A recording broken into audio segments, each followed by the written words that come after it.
Hi, my name is Bill Hennessy, pastor at North Presbyterian Church in Williamsville, New York, and this is a daily lectionary commentary on the lectionary readings that are taken from the PCUSA website, the pcusa.org.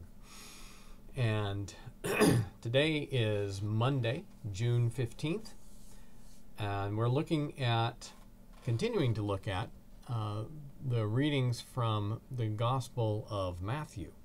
So, today it is Matthew 17, verses 14 to 21. When they came to the crowd, a man came to him, knelt before him, and said, "Lord, have mercy on my son, for he is an epileptic, and he suffers terribly. He often falls into the fire and often into the water. And I brought him to your disciples, but they could not cure him." Jesus answered, "You faithless and perverse generation, how much longer must I be with you? How much longer must I put up with you? Bring him here to me." And Jesus rebuked the demon, and it came out of him, and the boy was cured instantly. Then the disciples came to Jesus privately and said, "Why could we not cast it out?" He said to them, "Because of your little faith. For truly I tell you, if you have faith the size of a mustard seed, you will say to this mountain, 'Move from here to there,' and it will move, and nothing will be impossible for you." So there's a passage from Matthew, which I think is somewhat familiar. It occurs, I believe, just shortly after Jesus' transfiguration, that on the mountaintops where Peter, James, and John had been with him. And there are a couple of things in there that I think require some explanation. First of all, it's interesting that the man refers to his son as epileptic, which is a medical condition, although in that world, the ancient world, wouldn't have been understood as having a physical cause necessarily. Physical problems were often attributed to demonic possession or some other sort of imbalance in a person, but it was a spiritual as well as a physical concern. So we have to be a little careful with this kind of material. The healings that Jesus does, I think, need to be understood as something different than just curing illnesses. Healing means to restore. It's not just about changing a person's physical condition. It's also about restoring them to community and into a place of acceptance. So you have a father who has a son who's has this terrible condition, and because of that is not able to be in relationship, certainly with the people around him. And Jesus restores that by casting out a demon.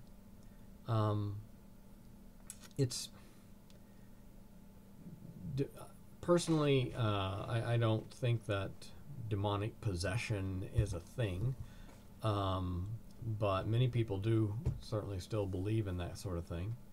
I think it's a metaphor used in Scripture, certainly, and then in other types of literature to explain certain circumstances that are beyond or seemingly beyond human control.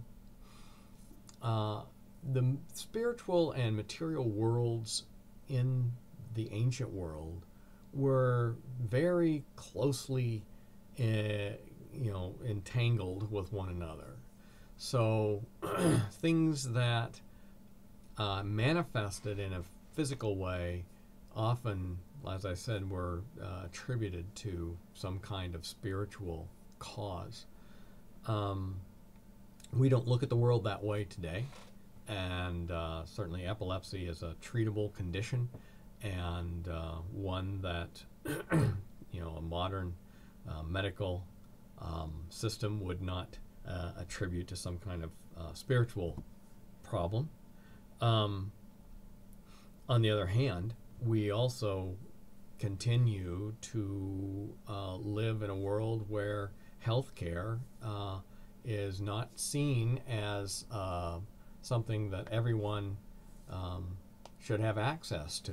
And so, another way of looking at this is Jesus provides this healing without any cost or without any conditions. So the man doesn't have to somehow meet some standard for Jesus to provide this. It is freely given because it's this boy's right to be free of this. So I think it could be a way of talking about how healthcare and access to healthcare in our context has been sort of I guess cut off from so many by erecting obstacles to it. So you have to have earned it somehow. This man didn't earn anything. He didn't meet any kind of standard that Jesus sets. Jesus gives it to him freely, and that's one of the characteristics of Jesus' ministry. Is whatever he gives without question and without cost. So there's no conditions on healthcare in God's kingdom. So that's a way of, I think, talking about how do we model that in our world, and what should the church be advocating for when it comes to the health care of folks who are vulnerable and are in need. So the other piece of this has to do with the disciples and their inability to cast out this demon. Jesus says it's because they have too little faith. Now, I think that's a real dangerous response, frankly. It is a misused response. It sets up that dynamic where if something is going wrong in your life, the reason for it is your lack of faith. And so, it's a sort of blaming the victim kind of thing. Now, in this case, Jesus doesn't blame the man or the boy for their circumstances. He looks at his disciples and says, why didn't you have confidence in your own ability? Why did you allow your own doubts to be a barrier to providing what was needed? I don't think that he's saying that everything can be solved by just having enough faith. And faith is one of those, terms that, again, is often misused and misapplied, and can be used as a weapon, a bludgeon on people who are really hurting. So we have to be careful how we interpret this kind of language. Jesus is trying to bring his disciples to a place where they have confidence in what he has taught them. And so it means they are still working on sort of internalizing his ministry for themselves. Very often in the church, we look at circumstances around us that we would like to address, but don't feel we have the ability to, or we just feel overwhelmed by.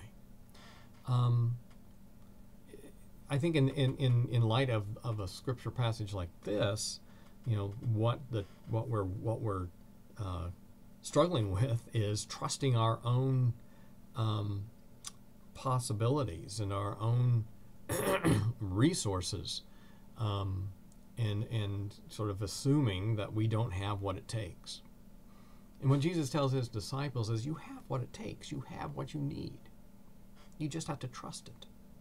You just have to put your faith in what has been given you.